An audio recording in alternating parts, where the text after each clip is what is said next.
I have a relationship with the Chief Executive Boards International, and I typically will do a handful of webinars for them throughout the year. And the webinar topic that this was about a year and a half ago when Robert and I first connected was on basically contingency planning. And I think what resonated with Robert was in my firm, we believe there are really two phases of contingency planning. The first phase is what I call the black box drill, and that is the first 90 days when an owner doesn't show up. It's chaotic, there's a fog over the business. Employees are asking and wondering about their future.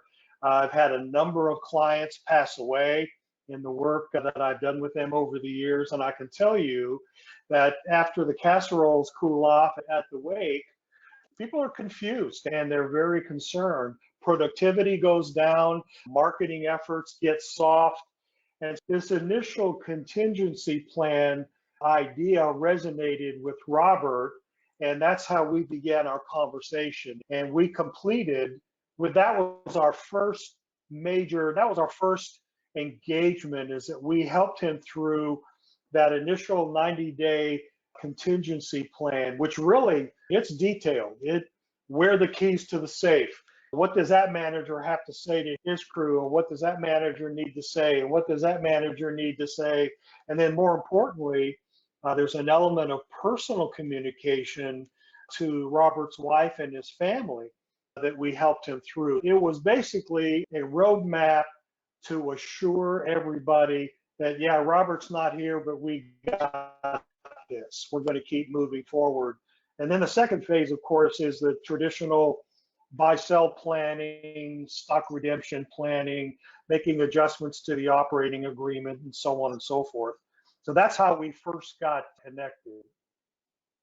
When you say that you have this black box drill, like this 90-day plan, as you're going through and you're outlining, okay, Robert's no longer here, who has the key, who cuts the checks, who signs off on them, what are you doing with all this information? It sounds like it's a lot of stuff that you're going into the weeds of that's critically important.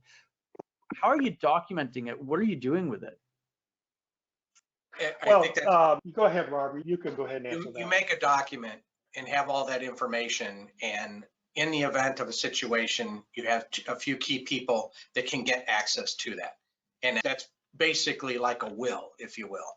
And it's a roadmap, they can look through everything and move on forward. When you put this out, you need to communicate with your key people. You just can't keep it quiet. So we're talking with our key people. They know what's going on. They understand in the event Kinsale is going to continue on.